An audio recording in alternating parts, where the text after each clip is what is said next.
Good morning, everyone. My name is Rahul. I welcome you all in your teaching warrior family. जैसे कि हम लोग ये बाल विकास का प्रैक्टिस सेट लगा रहे हैं प्रीवियस ईयर का, तो ये आपका कहाँ पे आया हुआ है? ये आपका आया हुआ है टीईटी में 2018 में 31 मार्च को जो 2:30 बजे की शिफ्ट हुई थी उसका पेपर है. 3 मार्च को 2:30 बजे शिफ्ट वाला. तो पहले क्वेश्चन से स्टार्ट करते हैं और इन क्वेश्चन को आप कर लिए ना तो समझ लीजिए आप ये 1200 क्वेश्चंस की सीरीज़ है. तो आपके 30 क्वेश्चन कहीं नहीं जाएंगे, इसी में से ही घूम फिर के आएंगे. ये 100% की गारंटी है, बिल्कुल 100%.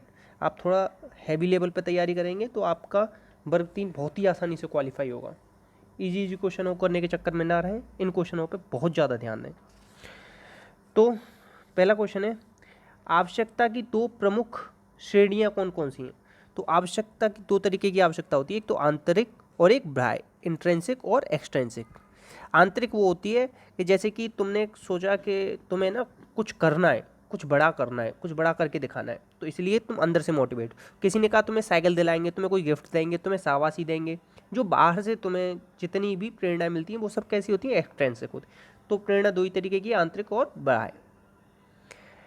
सेकंड है कि किस अवस्था को क्वेश्चनिंग एज और गैंग एज कहते हैं. आप इसमें क्वेश्चनिंग एज के हिसाब से कंफ्यूज हो सकते हैं, मगर गैंग एज के हिसाब से इसमें से आंसर छांटिए. इसमें आपको अर्ली चाइल्डहुड और लेटर चाइल्डहुड दे रखा है. तो अर्ली कहाँ से होता है? अर्ली होता है आपका 2 से 6 साल तक, लेटर होता है 6 से 12 तक. तो ये जो गैंग एज है ना, बच्चा जब गैंग का पार्ट कब बनना स्टार्ट होता है? लेटर में बनता है. कब बनता है? लेटर में. और क्वेश्चन भी खूब करता है बच्चा, क्वेश्चन भी खूब करना स्टार्ट कर देता है जब बच्चा 6 से 12 साल का होता है. और आपकी जो किशोरावस्था है कहाँ से होती है? 12 से 18 होती है, और 18 के बाद 35 तक क्या होती है? एडल्ट एज होती है. ठीक है. नेक्स्ट क्वेश्चन है जो ए बी ए, क्या है? ए बी ए, ये आपका किस चीज़ से संबंधित है?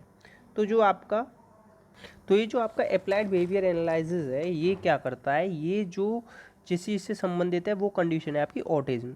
इसमें क्या करता है? बच्चा स्वप्रेम करने लग जाता है, अपने आप से ही बच्चा क्या करता है? प्रेम करता है, और वो समाज से संबंध नहीं बना पाता. क्या नहीं कर पाता? ऐसा बच्चा समाज से संबंध नहीं बना पाता. ठीक है. नेक्स्ट क्वेश्चन में चलते हैं. निमोनिक्स किससे संबंधित है? जैसे कि कभी कभी हम किसी चीज़ को याद करने के लिए, क्या करने के लिए? याद करने के लिए क्या बना लेते हैं? ट्रिक बना लेते हैं. क्या? जो ट्रिक बनाते हैं ना छोटी छोटी, जैसे एक ट्रिक बताता हूँ आपको. बचपन बचपन में एम बी ए, बा से बांग्लादेश, चा से चाइना, पा से पाकिस्तान, ना से नेपाल. इस तरीके से ना ये क्या है? आपकी ट्रिक है. किस चीज़ की ट्रिक है? भारत के पड़ोसी देशों की. तो ये जो बना लेते हैं ना, आपको इन्हीं को न्यूमेनिक्स कहते हैं. तो ये क्या होती है? याद रखने के लिए हम तरकीब है. ये किस चीज़ की तकनीकी है? किसी चीज़ को याद रखने की तकनीकी है. नेक्स्ट क्वेश्चन पे चलते हैं. एक बच्चे के विकास में माता पिता और शिक्षकों की भूमिका का वर्णन करने के लिए वाइगोत्स्की द्वारा किस पद को दिया गया है? वाइगोत्स्की ने किस चीज़ पे काम किया है? वाइगोत्स्की ने जो काम किया है सांस्कृतिक सामाजिक सांस्कृतिक चीज़ों पे काम किया है. और इन्होंने कहा है कि मिलजुल कर हम सीखते हैं. कैसे? मिलजुल कर, समाज के साथ. किसके साथ? समाज के साथ सीखते हैं. और इन्होंने किस चीज़ पे? जेडपीडी. और किस चीज़ पे काम किया है? इन्होंने स्के फोल्डिंग पे भी काम किया है. तो स्के फोल्डिंग क्या होता है? इसमें हम बच्चे को शुरुआत में, जैसे हम बच्चे को साइकिल चलाना सिखाते हैं, शुरुआत में उसे पीछे से पकड़ लेते हैं, फिर बाद में हम उसे छोड़ देते हैं. तो शुरुआत में थोड़ी सी मदद करते हैं. कैसे? थोड़ी सी.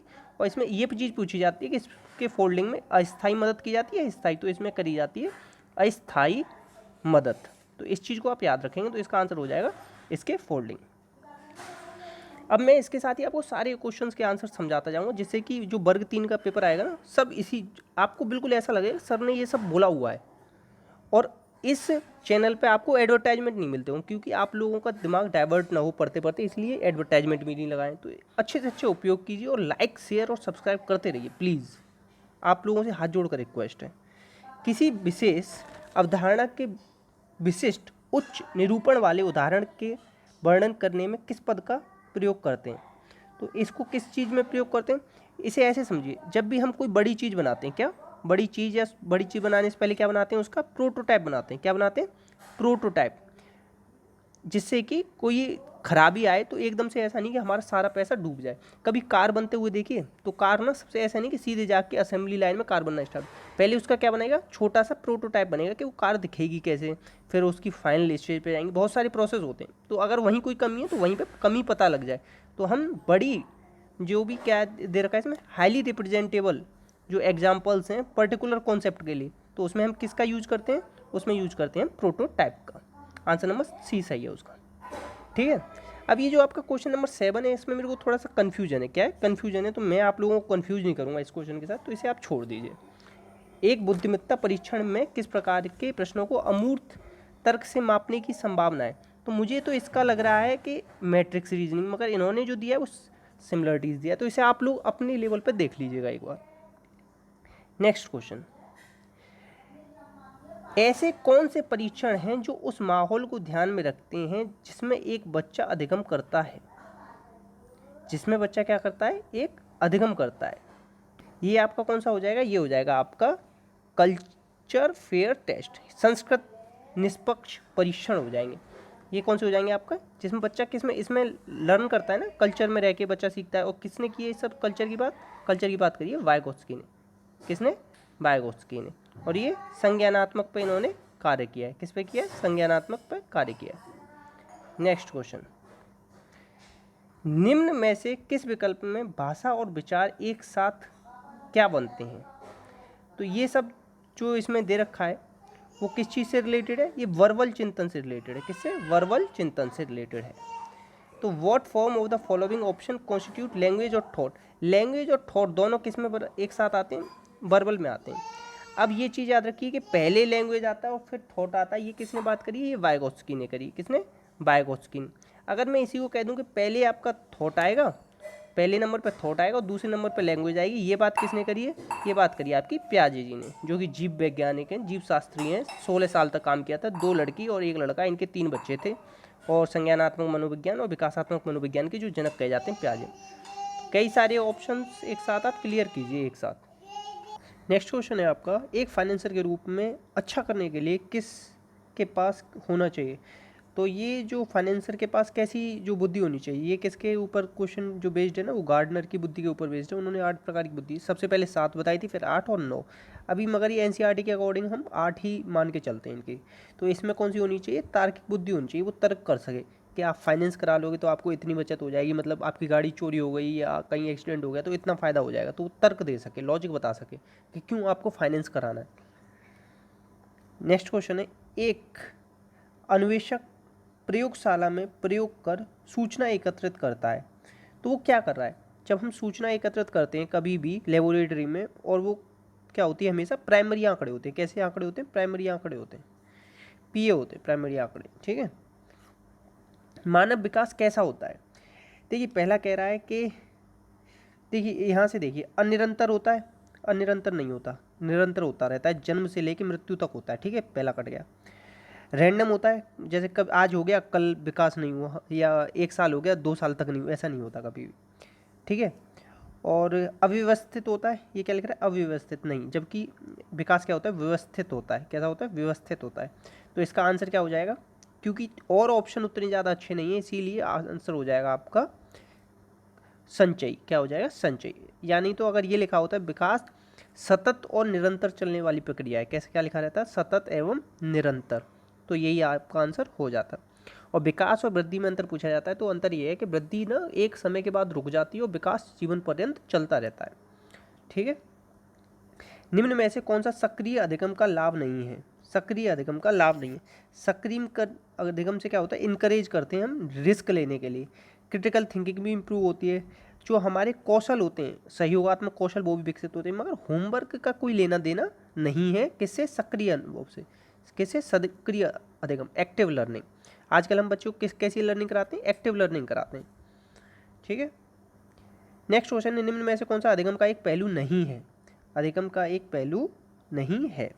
देखिए, जो आपकी परमानेंस होती है वो है, बिहेवियर में चेंज आता है। जब आप कहते हैं ना कि लर्निंग क्या होती है, बिहेवियर में चेंज। अगर आपको ऑप्शन मिलता है ना रिलेटिवली परमानेंट चेंज, तो ये ऑप्शन में हो और बिहेवियर चेंज हो तो आप ये वाला लगाना रिलेटिवली। जैसे कि बचपन में बच्चे को सिखाया जाता है चंदा मामा होता है, मगर जभी के लिए तो उसकी मेमोरी स्थायी हो जाती है, ज्ञान हो जाता है। मगर जब बच्चा बड़ा होता है तो धीमे धीमे बच्चे को समझ में आने लगती है कि ये उपग्रह है किसका, पृथ्वी का। इसी तरीके से हमारी जितनी भी जो लर्निंग होती है वो रिलेटिवली परमानेंट होती है, मतलब समय के साथ बदल सकती है, ऐसा नहीं कि फिक्स नहीं है।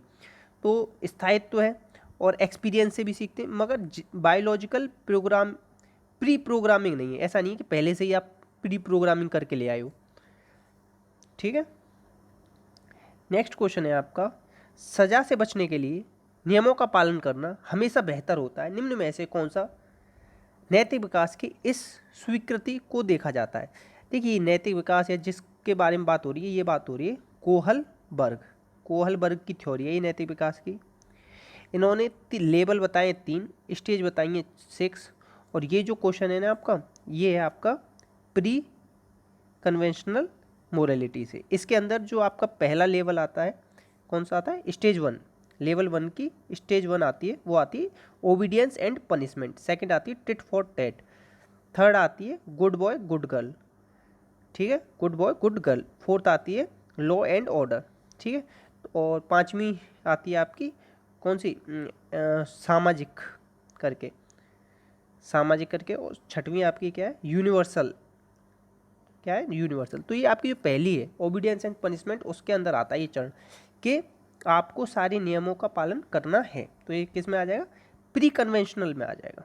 ठीक है, और एक चीज़ और याद रखिए कि कोहलबर्ग को किसने क्रिटिसाइज किया था, ये क्वेश्चन पूछा गया है सीटेट के अंदर कि कोहलबर्ग को किसने क्रिटिसाइज किया था, कैरोल गिलिगन ने। और ये भी पूछा क्या आधार था, ये आधार था इन्होंने हमेशा ना जो किसके ऊपर प्रयोग किए, इन्होंने पुरुषों को ज़्यादा प्राथमिकता दी, महिलाओं के ऊपर प्रयोग नहीं किए। तो कैरोल गिलिगन इन्हीं की जो स्टूडेंट थी, उन्होंने कहा कि अगर ये महिलाओं पर प्रयोग करते तो नैतिकता के अलग ही परिणाम आते। ठीक है, एक बच्चा जिसका कि वजन तेजी से कम हो रहा है, दिन भर कुछ नहीं खाता, तो उसमें कौन सा विकार है। तो इस विकार को हम पता है क्या कहते हैं, इस विकार को आप कहेंगे एनोरेक्सिया नर्वोसा। क्या कहते हैं, एनोरेक्सिया नर्वोसा। इसमें क्या होता है, बच्चा, ये लड़कियां ज़्यादातर अपने जो बढ़ता हुआ वजन होता है उसके लिए बहुत ज़्यादा चिंतित होती हैं, वो खाना बिल्कुल कम कर देती हैं। तो एकदम से क्या होता है, उनका वजन कम होने लगता है, और वो क्या होता है, इनमें एक विकार उत्पन्न हो जाता है। कौन सा विकार, तो ये किस चीज़ से रिलेटेड, एनोरेक्सिया नर्वोसा। तो इसमें क्या होता है, अपने वेट को लेके लोग ज़्यादा ही चिंतित हो जाते हैं। न्यू फ्राइडियन के नाम से किसको जाना जाता है, ये जाना जाता है एरिक्सन को। एरिक्सन ने क्या दिया, मनोसामाजिकवाद दिया है, मनोसामाजिकवाद। कितनी स्टेज दी है, 8 दी है। कितनी, 8। पहली स्टेज क्या है, ट्रस्ट वर्सेस मिसट्रस्ट। क्या है, ट्रस्ट वर्सेस मिसट्रस्ट। ठीक है, नेक्स्ट क्वेश्चन आपका क्या कह रहा है, नेक्स्ट क्वेश्चन कह रहा है सेल्फ एक्चुअलाइजेशन, आत्मसिद्धि की बात किसने की है, ये की है मैस्लो ने। मैस्लो की नीड हायरार्की थ्योरी दी है, तो ये दी है अब्राहम मैस्लो ने। इन्होंने 5 प्रकार की उसमें क्या बताई, नीड बताई। सबसे पहले शरीर की मांग, फिर समाज की मांग, फिर सम्मान की मांग, फिर चौथी है इसमें शरीर की मांग, सुरक्षा की मांग, समाज की मांग, और इसी तरीके से आपको आखिरी में जो इसमें मिलती है वो मैं इसे एक बार और बता देता हूँ। शरीर की मांग है सबसे पहले, कौन सी है, शरीर की मांग। मांगों को आप लिख लीजिए, ये बहुत पूछी जाती है। दूसरी जो है आपकी वो है सुरक्षा, शरीर का आपकी ज़रूरतें पूरी होगी, उसके बाद आप क्या करोगे, सुरक्षा पे आओ। फिर आपको क्या चाहिए, समाज से जुड़ते हो आप, कैसे, सामाजिक मांग।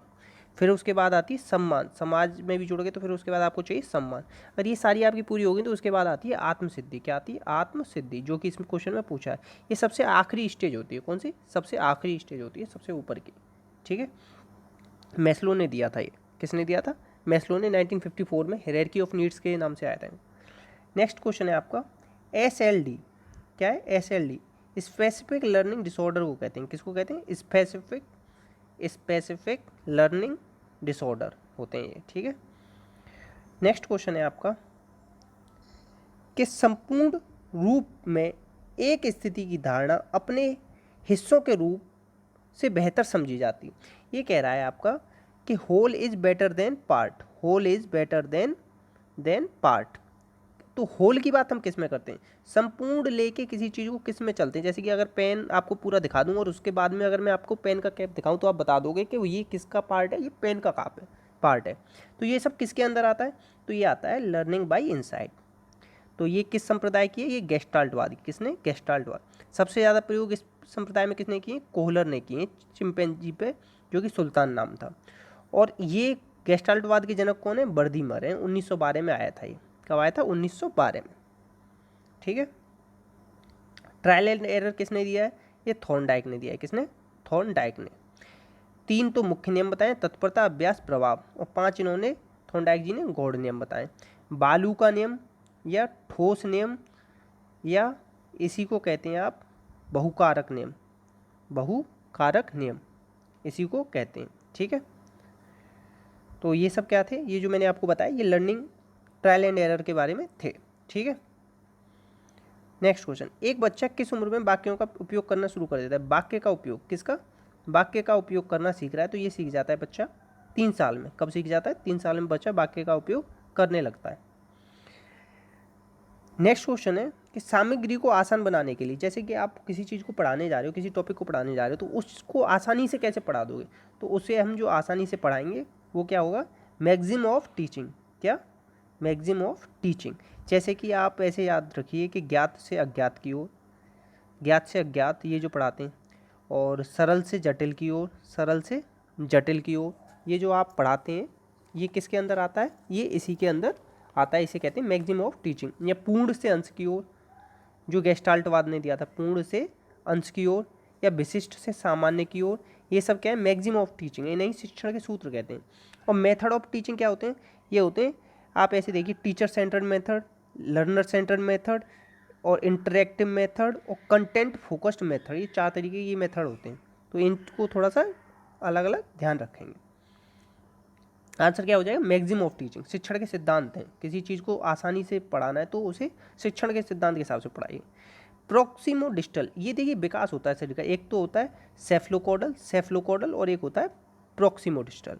देखिए प्रॉक्सी वाला मैंने ऐसे याद रखा है कि जब हम कॉलेज में थे तो अपने दोस्तों की प्रॉक्सी होती है कि एक फर्जी अटेंडेंस लगवाना। टीचर बोलता था तो हम बीच में चले जाते थे, बीच में बैठ के, और क्योंकि बीच में बहुत सारे लड़के होते थे तो आवाज़ उसे समझ में नहीं आती थी। प्रॉक्सी होता है बीच में बैठ के, कहाँ? सेंटर से कोई विकास बाहर की ओर होता है तो उसे प्रॉक्सिमो डिस्टल। और जब शरीर के ऊपर से नीचे की ओर, शरीर के ऊपरी भाग से नीचे की ओर होता है तो उसे कहते हैं आप सेफ्लोकोडल। ठीक है, इन दोनों को आप याद रखेंगे। ये होता है सेफ्लोकोडल, होता है आपका सिर से पैर की ओर, और ये आपने जो प्रॉक्सिमो डिस्टल बताया ये कहाँ था? सेंटर से। ठीक है, इसे थोड़ा सा याद रखेंगे। शिक्षकों को समग्र रूप से समावेशी, जो समावेशी शिक्षा है आपकी, क्या है? Inclusive education. आजकल हम इंक्लूसिव एजुकेशन पर ही जोर देते हैं। इसके प्रति कैसा आपको रवैया रखना चाहिए? टीचर बनने वाले हो आप तो पॉजिटिव रवैया रखो। मतलब कैसा भी विद्यार्थी हो आपका, चाहे होशियार हो, कमज़ोर हो, चाहे वो विकलांग हो, दिव्यांग हो, या बच्चा किसी भी चीज़ क्षेत्र में कमज़ोर हो, सबको हम कैसी एजुकेशन देंगे? इंक्लूसिव एजुकेशन पे फोकस करेंगे। लिंग का सामाजिक निर्माण, लिंग का वर्णन करता है। लिंग क्या है? जो आपका जेंडर है, कैसा है? सोशल कंस्ट्रक्ट है। कैसा है? Social construct. जैविक लिंग के बारे में उनकी व्यक्तिगत राय नहीं होती। कभी लिंग क्या है? व्यक्तिगत राय नहीं है। जैविक लिंग के आधार पर बिहेवियर नहीं है। और कभी भी ऐसा नहीं कि मेल और फीमेल के इंटरसेक्स के बारे में बात, इसमें बात करते हैं हम प्रत्येक जैविक लिंग के लिए समाज द्वारा बनाई गई विशेषताओं के साथ सामाजिक पहचान ही क्या है? आपका लिंग का सामाजिक निर्माण है। ये भी पूछा जाता है जेंडर क्या है? तो जेंडर है आपका सोशल कंस्ट्रक्ट। क्या है? Social construct. शिक्षक प्रक्रिया की 3 घटक क्या है? 3 घटक पूछ रहा है। तो 3 घटक किसने दिए? डीवी ने दिए। किसने? डीवी ने दिए। और एडम्स ने कितने दिए? एडम्स ने दिए आपके 2 घटक। कितने? 2। एक ऐसे ऐड हो गया, तो इसमें 2 चीज़ यूज करते हैं, 2 लाइन, तो ऐसे एडम से याद कर लें। और ये वाली जो दिए 3 घटक, ये डीवी ने दिए। अब इसमें कौन से होंगे? टीचर होगा, लर्नर होगा, और आपका क्या होगा? कैरिकुलम या सिलेबस या कैरिकुलम, ऐसे समझ लीजिए। तो इसमें देखिए स्टूडेंट और टीचर किस किस में आ रहा है? इसमें आ नहीं रहा। इसमें टीचर आ रहा है, स्टूडेंट इसमें भी नहीं है। इसमें आपका स्टूडेंट, टीचर और एजुकेशन तीनों है, तो यही आपका सही हो जाएगा ए। ठीक है। एक शिक्षक जो अपने छात्रों को निजी ट्यूशन लेने के लिए, कभी कभी क्या होता है जब आप 10th में थे या 8th में थे तो टीचर क्या कहता है कि मेरे से ट्यूशन पढ़ लोगे तो मैं तुम्हें अच्छे नंबर दे दूंगा प्रैक्टिकल्स में। तो उसी के बारे में ये क्वेश्चन है कि हम जब बहुत सारे टीचर्स दबाव डालते हैं बच्चे के ऊपर कि आप मेरे से ट्यूशन ट्यूशन पढ़ोगे जब ये अच्छे नंबर दूंगा, तो ये क्या है? उनका अपने प्रोफेशन के प्रति एटीट्यूड अच्छा नहीं है। उनका क्या नहीं है, अपने प्रोफेशन के प्रति एटीट्यूड अच्छा नहीं है। इसीलिए अब क्या है कि कोई भी जो सरकारी टीचर है वो क्या नहीं कर सकता, कभी भी बाहर नहीं पढ़ा सकता। तो इस तरीके का जो है वो किसके अंदर है। अब मैं इसके लिए एक दो चीज़ें और बता देता हूँ कि आपकी धाराएं दी गई हैं कुछ, क्या दी, धारा 25। धारा 25 कहती है आपका शिक्षक और छात्र का अनुपात कितना रहेगा, 1:30 का। तो इसे आप याद रख लीजिएगा, ठीक है। या अगर कभी कभी क्या होता है कि टीचरों ने ना बच्चों से पैसे लेना स्टार्ट कर दिए सरकारी स्कूल, तो ये धारा 13 के अंदर में क्या है, उन पर 10 गुना जुर्माना लगता है। उन्होंने जितना पैसा लिया ना बच्चों से उसका 10 गुना जुर्माना लगता है। तो एक्स्ट्रा 2 क्वेश्चन बता दिए, ये इंपॉर्टेंट लग रहे थे मुझे। ये 28 क्वेश्चन आपका कैंसिल हो गया है। अब इसमें कह रहा है कि माइक्रो सिस्टम के बारे में किसने बात की है, तो इसके बारे में बात की ब्रोमफ्रेन ब्रेनर ने। पहले इन्होंने दिया है माइक्रो सिस्टम, फिर मैक्सो, एक्सो और फिर मैक्रो। इस तरीके से इन्होंने 5 लेयर बताई। कितनी लेयर बताई, 5। ये पूछा जाता है, कैंसिल हो गया, फिर भी आप इतना याद रखिए इसके बारे में। कोहलबर्ग ने किस पे प्रयोग किए थे, मैंने आपको बता दिया किस पे प्रयोग किए थे, मोरलिटी पे किए थे। किस पे, मोरलिटी। ये बहुत ज़्यादा इंपॉर्टेंट है, जैसे कि मैं अभी बताता हूँ, एक सेकेंड। निम्न में से कौन किसी छात्र में अधिगम के लिए रुचि पैदा करने के लिए सबसे अच्छा उपाय कौन सा है। तो जो सबसे अच्छा उपाय है उसमें से क्या है, एक्टिविटी बेस्ड लर्निंग कराओ। कैसी, एक्टिविटी बेस्ड लर्निंग बच्चों को कराना। एक सेकेंड, निम्न में से क्या किसी छात्र में अधिगम के लिए रुचि पैदा करने का सबसे प्रभावी उपाय है। तो इसमें इसमें जो एक्टिविटी बेस्ड लर्निंग भी हो सकता है, गलत नहीं है, मगर इन्होंने जो ज़्यादा फोकस किया है वो किया है उसके भविष्य के लिए प्रासंगिकता दिखाओ उसकी। उसे कहो कि तुम्हारा भविष्य, जैसे बच्चे को कहते हैं कि अब तुम बड़े होकर क्या बनोगे, डीएम बनूंगा या डॉक्टर बनूंगा, तो वो क्या करता है, भविष्य के लिए कि प्रासंगिकता दिखा दो, तो उससे वो बहुत ज़्यादा रुचि पैदा हो जाएगी। सही आपका एक्टिविटी बेस्ड भी है, मगर ये क्वेश्चन में ज़्यादा सही है। ये क्या है, ज़्यादा सही है। तो इसी तरीके से आपका ये प्रैक्टिस सेट खत्म हुआ।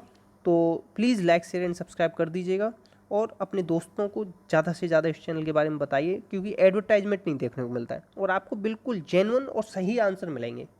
तो please like share and subscribe करें। Thank you. जय हिंद, जय भारत।